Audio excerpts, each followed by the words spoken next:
तो लीजिए सुनिए पथिर पंचाली का 15वां अध्याय। पथिर पंचाली के आगे के 14 अध्याय आपको प्लेलिस्ट से मिल जाएंगे। लिंक आपको एंड स्क्रीन तथा डिस्क्रिप्शन बॉक्स में मिल जाएगा, आप वहां से चेक कर सकते हैं। तो शुरू करते हैं। पथिर पंचाली अध्याय 15।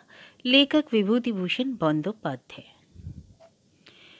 सर्वजया ने पनघट पर जाकर मोहल्ले की स्त्रियों से यह बात सुनी कि कई दिनों से नीरेन के साथ आनंद राय की, विशेषकर उसके लड़के गोकुल के साथ अनबन चल रही है। कल दोपहर को शायद बहुत झगड़ा और हल्ला गुल्ला हुआ। इसके फलस्वरूप कल रात को ही नीरेन चीज बस्तर लेकर चला गया। आनंद राय के पड़ोसी यज्ञेश्वर देगड़ी की स्त्री हरिमती कह रही थी, सच झूठ नहीं मालूम, कई दिनों से तरह तरह की बातें सुन रही हूँ, पर मैं इन बातों पर विश्वास नहीं करती। वह बहू ऐसी नहीं है। फिर सुनने में आया कि नीरेन ने छुपाकर रुपए दिए हैं, बहू ने कहीं रुपए भेजे थे, नीरेन की लिखी हुई रसीद लौट कर गोकुल के हाथ में पड़ी है इत्यादि। पर दूसरों के किस्सों से हमें क्या मतलब? सुना है नीरेन ने भी कहा है कि आप सब लोग मिलकर एक स्त्री पर अत्याचार करते हैं। क्या यह बुरा नहीं? आप जो चाहे सो सोचे। बहू जी एक बार हुक्म दे तो मैं उन्हें इसी क्षण अपनी स्वर्गीय माँ ही जानकर सिर पर रख कर ले जाऊं। उसके बाद आप जो चाहे सो करें। उसके बाद थोड़ी देर तक बहुत शोरगुल मचा। संध्या के पहले ही ग्वालों के टोले से एक बैलगाड़ी ले आया और चीज बस्ते लेके चला गया। सर्वजया ने जो बातें सुनी तो उसे एक धक्का सा लगा। इस बीच में उसने पति के जरिए से नीरेन के पिता को शादी के संबंध में पत्र लिखने का अनुरोध करवाया था। उसने नीरेन को घर पर और भी दो बार न्योता देकर खिलाया था। लड़का सर्वजया को बहुत ही पसंद आया था। हरिहर ने उसे कई बार समझाया कि नीरेन के पिता बड़े आदमी हैं, वे इस घर में अपने पुत्र का विवाह थोड़े ही करने लगेंगे, पर सर्वजया ने आशा नहीं त्यागी थी। उसके मन में कहीं इस प्रकार का साहस हो रहा था कि यह विवाह दुराशा मात्र नहीं है, यह होकर रहेगा। हरिहर मन ही मन विश्वास तो नहीं करता था, पर पत्नी के अनुरोध पर उसने आनंद राय से कई बार तकाजे भी किए थे, पर यह तो भारी विपत्ति हो गई। इस बीच में एक दिन दुर्गा के साथ गोकुल की बहू से राह चलते भेंट हो गई। बहू ने चुपके से दुर्गा को बहुत सी बातें बतलाई कि नीरेन क्यों चला गया इत्यादि। कहते कहते उसकी आंखों से टप टप आंसू बहने लगे। इसी प्रकार लात घूसे खाकर ही दिन बीतेंगे। कहीं कोई भी तो नहीं दुर्गा, जो अपना भाई भी आदमी होता, कहीं 2 दिन जाकर जुड़ा हूं, उसके लिए भी तो कोई जगह नहीं। दुर्गा का हृदय सहानुभूति से द्रवित हो गया। साथ ही साथ उसके मन में चाची जी पर लगाए हुए आरोप के विरुद्ध तीव्र प्रतिवाद और उसके दुख में संवेदना की कई तरह की अस्पष्ट बातें लहराने लगी। पर वह अपनी बातें ढंग से कह ना पाई, केवल इतना ही बोली, सखी दादी भी अजीब औरत है, पर वह कहने को जो चाहे सो कहे, वह कर भी क्या सकती है। मेरी अच्छी चाची तुम रो मत, मैं रोज तुम्हारे यहाँ आऊंगी। सर्वजया ने सारी बात सुनकर आग्रह के लहजे में पूछा, बहू ने क्या कहा? वहाँ कुछ नीरेन की भी बातें हुई? दुर्गा ने झेप कर कहा, तुम कल घाट पर पूछ लेना, मैं कुछ नहीं जानती। अपू ने एक बार पूछा, क्या चाची जी ने बताया कि मास्टर साहब अब कभी नहीं आने के? अरे मैं क्या जानूं, दुर्गा ने डांटते हुए कहा। ढलती हुई धूप में छाया वाला मार्ग जाने किस प्रकार से मन में एक टीस उठा देता, और यह टीस भाई के लिए ऐसा अक्सर होता है। कितनी ही बार हो चुका है, यदि वह ज़्यादा देर घर पर ना रहे या भाई को ना देखे तो भाई के सैकड़ों काल्पनिक दिखों की बात याद करके मन भीतर ही भीतर कचोटने लगता है।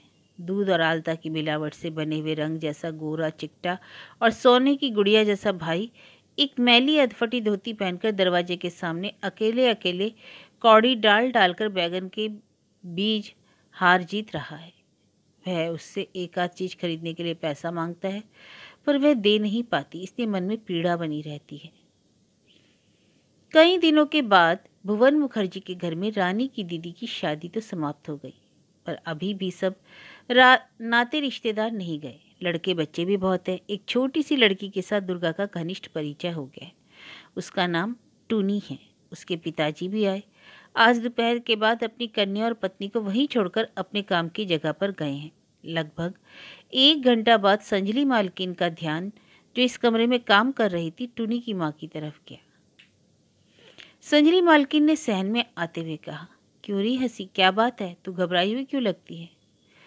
टूनी की माँ घबरा कर हड़बड़ाहट में बिस्तरे तकिए के नीचे कुछ टटोल रही थी, इधर उधर देख रही थी, गद्दे उलट रही थी। बोली, अभी अभी मेरी सोने की सिंदूर की डिबिया यहीं बिस्तर के बगल में रखी हुई थी। उधर मुन्ना पालने से चिल्ला उठा, वे घर से आए, उठकर रखने की याद नहीं रही, कहाँ गई, अब मिल नहीं रही। संजली मालकिन ने कहा, ऐसा कैसे हुआ, कहीं तू हाथ में लिए तो नहीं चली गई थी? नहीं नानी जी, मैंने उसे यहीं रखा था, अच्छी तरह याद है, यहीं थी। सब लोग मिलकर कुछ देर तक चारों तरफ खोजते रहे, पर डिबिया का कहीं पता नहीं चला। संजली मालकिन ने पूछकर पता लगाया कि पहले सहन में इसी घर में के लड़के बच्चे थे।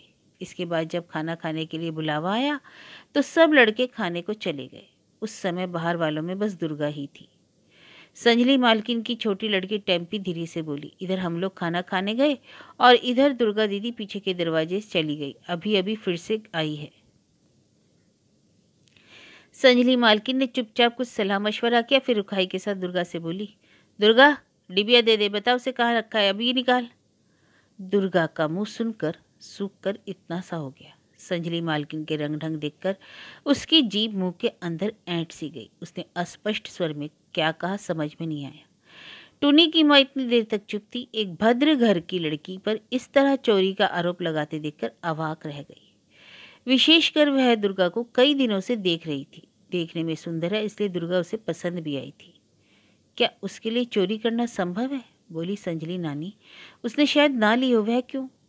संजली मालकिन बोली, तू चुप रह, तू उसे क्या जानती है, उसने ली या नहीं ली, इसे मैं अच्छी तरह जानती हूँ।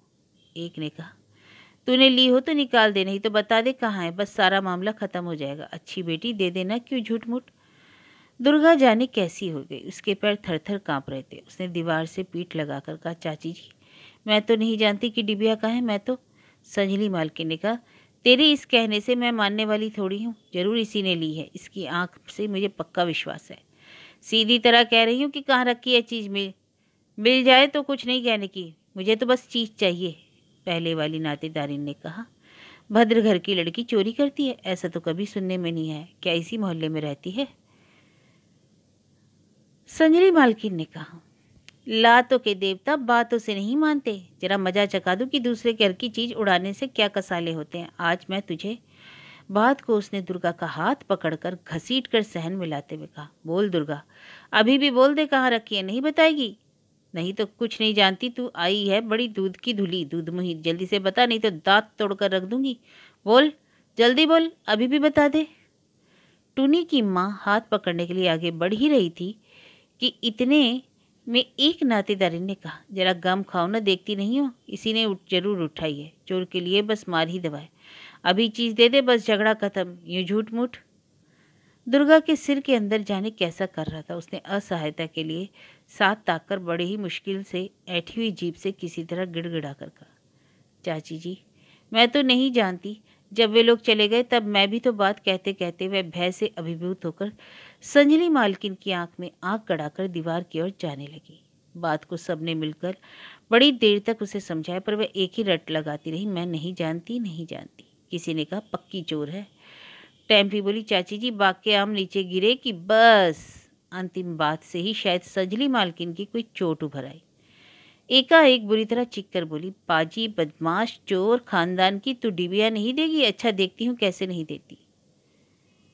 बात समाप्त किए बिना ही वह दुर्गा पर टूट पड़ी और उसका सिर पकड़कर जोर जोर से दीवार पर मारने लगी। बोल बोल, कहाँ रखा है, बता, अभी बता, जल्दी बता। टूनी की माँ जल्दी से दौड़ आई। उसने संजली मालकिन का हाथ पकड़कर कहा, संजली नानी यह आप क्या कर रही हैं, जाने दीजिए उसे, इस तरह क्यों मरे, छोड़ दीजिए, बहुत हो गया, छोड़िए, छी। टूनी मार देखकर रो उठी। पहले वाली नातेदारी ने कहा, अरे यह तो खून आ रहा है। किसी ने नहीं देखा। दुर्गा की नाक से टप टप खून गिर रहा था। छाती के पास का कपड़ा खून से लाल पड़ गया। टूनी की माँ बोली, टेम्पी जल्दी से पानी ले आ, आंगन में की बाल्टी में है, जल्दी ला। हल्ला गुल्ला और शोरगुल सुनकर बगल के मकान के लोहारों की लड़कियां और बहुएं मामला क्या है देखने के लिए आ गई। रानी की माँ अब तक नहीं थी। दोपहर को खाना पीना खत्म कर लोहारों के घर जाकर गपशप कर रही थी, वह भी आ गई। मार के मारे दुर्गा का सिर घूम रहा था। उसने उसी सुधबुद्धहीन हालत में भीड़ की ओर ताक कर कुछ देख लिया। पानी आ जाने पर रानी की माँ ने दुर्गा की आंखों और मुंह पर छींटे देखकर उसे बैठाया। दुर्गा को चक्कर आ रहे थे। वह वहीं खोई खोई सी बैठ गई। रानी की माँ बोली, सजली दीदी, ऐसे कहीं किसी को मारा जाता है? कमजोर लड़की है, छी। तुम लोग उसे नहीं जानती। मार के अलावा चोर का कोई इलाज नहीं। अभी मार पड़ी कहाँ है? चीज ही नहीं मिली। छोड़ थोड़ी ही दूंगी। बात को हरी राय का बस चले तो हमें सूली या फांसी पर चाहे जिस पर चाहे चढ़ा ले। रानी की माँ बोली, जाने दो सजली दीदी, अभी जरा संभल तो लेने दो। तुमने ऐसा कांड मचा दिया कि। टुनी की माँ भी बोली, बात यहाँ तक पहुँचेगी ये जानती तो मैं डिबिया की बात थोड़ी ही कहती। नहीं चाहिए मुझे डिबिया। सजली रानी, आप उसे छोड़ दीजिए। संजली मालकिन इतनी आसानी से शायद ना छोड़ती, पर जनमत उनके विरुद्ध था, इसलिए वह अपराधी को छोड़ने के लिए मजबूर हो गई। रानी की माँ उसे पकड़कर उधर का दरवाजा खोलकर पीछे वाले आंगन में निकाल लाई। बोली, ना जाने किस बुरी साइड पर तू आज घर से निकली थी। जा, धीरे धीरे चली जा। टेम्पी दरवाजे को अच्छी तरह खोल तो दे। दुर्गा उसी तरफ खोई खोई सी दरवाजे से निकल गई। जो लड़के बच्चे वहां उपस्थित थे वे उसे घूरकर देखने लगे। एक ने कहा, फिर कबूल नहीं किया? देख लिया ना, आंख से भी आंसू की एक बूंद नहीं आई। रानी की माँ बोली, आंसू क्या गिरे, डर के मारे सूख गए। आंसू है कहाँ सजली दीदी, ऐसे कहीं मारा जाता है? साझे की सड़क पूजा का समय आ गया। गांव के वैद्यनाथ मजूमदार चंदे की बही लेकर घर घर चंदा वसूल करने लगे। हरिहर ने कहा, अब की बार मेरे नाम से 1 रुपया लिखना उचित नहीं है। 1 रुपया देने की हालत यह थोड़ी ही रही। वैद्यनाथ ने कहा, क्या बात करते हो, अब की नीलमणि हाजरा की पार्टी आ रही है। इस इलाके में इतना अच्छा दल कभी आया ही नहीं। बात यह है कि अब की बार पालपाड़ा के बाजार में महेश सुनार के बालक कीर्तन वाले आएंगे। उनसे घटिया चीज देकर अपने गांव की नाक नहीं कटवानी। वैद्यनाथ ने ऐसा ढंग दिखलाया मानो इस होड़ की सफलता पर ही निश्चिंतपुर वालों की का जीवन या मृत्यु निर्भर है। अपू एक खपच्ची खींचते खींचते घर में प्रवेश करते हुए बोला, बिल्कुल पका हुआ बांस है, इसकी बहुत अच्छी कलम बनेगी। गड्ढे के किनारे की बांस की झाड़ी पे पड़ा था, उठा लाया। बाद में मुस्कुराते हुए कुछ ऊंचा करके दिखला कर कहा, अच्छी कलम बनेगी ना? पक्का है। आज चड़क की अधिक देर नहीं। चड़क का तमाशा के साधु घर घर नाचते हुए घूम रहे हैं। दुर्गा और ओप्पू खाना पीना छोड़कर साधुओं के पीछे पीछे मोहल्लों में घूमते फिरते थे। कई गृहस्थ उन्हें पुराने कपड़े, चावल और पैसा, यहाँ तक कि पीतल का कलसा भी दे देते हैं, पर वे साधुओं को मुट्ठी भर चावलों के अलावा कुछ नहीं दे पाते। इसलिए उनके घर पर साधुओं का गिरोह किसी साल नहीं आता। 10-12 दिन तक साधुओं के नाच के बाद चड़क से पहले वाली रात में ही नील पूजा हुई। नील पूजा के दिन शाम के समय साधु एक छोटे से खजूर के पेड़ से कांटा तोड़ लाते हैं। अब की दुर्गा ने आकर खबर दी है कि जिस पेड़ में हर साल कांटा तोड़ा जाता है, अब की बार उस पेड़ से कांटा तोड़ा नहीं जाएगा, बल्कि नदी किनारे एक खजूर को साधुओं ने पहले ही चुन लिया। मोहल्ले के लड़कों के साथ एकजुट होकर दुर्गा और अपू वहां पहले से जाकर डट गए। वहां कांटा तोड़ने का नाच देखकर वे लोग चड़क के मैदान में एक बार घूमने गए। खजूर के डालों से नील पूजा का मंडप घेरा गया। चड़क वाले मैदान की सेवड़ा की झाड़ियां तथा दूसरे जंगली पेड़ काटकर साफ कर दिए थे। वहां भुवन मुखर्जी के घर की लड़कियों के साथ यानी रानी, पूटी, टुनू आदि के साथ भेंट हुई। उनके घर में अनुशासन जरा कड़ा है। दुर्गा की तरह उन्हें मारे मारे जहां तहां घूमने की इजाजत नहीं है। बड़ी मुसीबत से कह सुनकर वे चड़क वाले मैदान तक आ सके हैं। टुनू बोली, आज रात को साधु लोग मसान जगाने जाएंगे। रानी बोली, ओह, यह तो मुझे भी मालूम है। एक आदमी मुर्दा बनेगा और उसकी अर्थी बनाकर उसे सप्तपन पेड़ के नीचे ले जाएंगे, फिर उसे जिलाएंगे। उसके बाद मुर्दे का सिर ले आएंगे, फिर बड़े बड़े मंत्र। सचमुच? सचमुच नहीं तो क्या? आधी रात के बाद आओ तो सब दिखाई देगा। चलो भाई, हम लोग घर चले। आज की रात अच्छी नहीं होती। अपू आजा, दुर्गा दीदी आओ। अपू बोला, अच्छी क्यों नहीं होती रानी दीदी? आज रात में कौन सी बात होने वाली है? वे कहने की बात नहीं है, तू घर चल। अपू नहीं गया, पर दुर्गा उसके साथ गोल के साथ चली गई। उसके बाद अचानक बादल आए और सांझ का स्वाभाविक अंधेरा बादलों के कारण और भी गहरा हो गया। अपू घर लौट रहा था। रास्ते में सन्नाटा था। शाम से वह लगातार मसान और मुर्दे की सिर की बात सुनता रहा था, इसलिए अब कुछ उसे भय हो रहा था। मोड़ वाले बांस की झड़ी के पास आकर उसे ऐसा मालूम हुआ जैसे किसी चीज की कड़वी महक आ रही है। वह जल्दी जल्दी चलने लगा। थोड़ी दूर गया तो नेड़ा की दादी के साथ भेंट हो गई। नेड़ा की दादी नील पूजा का चढ़ावा हाथ में लेकर चड़क वाले मैदान में पूजा चढ़ाने जा रही थी। अपू अंधेरे में पहले पहचान नहीं पाया, बाद में पहचान कर बोला, दादी ये काहे की महक है? बुढ़िया बोली, आज वे निकले हैं ना, इसलिए यह उनकी महक है, और क्या। कौन निकले दादी? कौन? शिवजी के संगी साथी। संध्या समय उनका नाम नहीं लिया जाता। राम राम। अब तो अपू के रोंगटे खड़े हो गए। चारों तरफ अंधेरी सांझ छाई थी। आसमान में बादल उमड़ रहे थे। बांस की झाड़ियां, मसान की महक, शिवजी के अनुचर, भूत प्रेत। नन्हे से लड़के का मन भय, विस्मय, रहस्य तथा अज्ञात की अनुभूति से कंटकित हो गया। उसने आतंक के लहजे से कहा, तो मैं घर कैसे जाऊं दादी? बुढ़िया ने डांट बताते हुए कहा, तो आज इतनी रात क्यों कर दी? आ मेरे साथ, पहले नील पूजा की थाली पहुंचाऊं, फिर तुझे घर की ओर छोड़ दूंगी। अजीब लड़का है। सामूहिक पूजा के स्थान पर घास छीलकर बांसों का ढांचा खड़ा करके शामियाना ताना गया था। नौटंकी वाले आने ही वाले थे, पर अभी पहुंचे नहीं थे। जब संध्या ढल गई तो लोग कहते कल सवेरे की गाड़ी से आएंगे। फिर सवेरा बीत जाने पर लोग शाम की आशा में बैठे रहते। ओप्पू की तो ऐसी हालत हो गई थी कि खाना नहाना बंद सा हो गया। रात को उसे नींद नहीं आती। बांध तोड़कर बहने वाली बाढ़ की तरह उसके कौतूहल और आनंद में उच्छ्वास की प्रबलता इतनी अधिक थी कि वह बिस्तर पर करवटें लेता रहता और बोलता, नौटंकी नौटंकी। माँ ने मना कर रखा है, इतनी बड़ी लड़की है, इसलिए मोहल्ला छोड़कर कहीं न जाए। दुर्गा चुपचाप देखाई।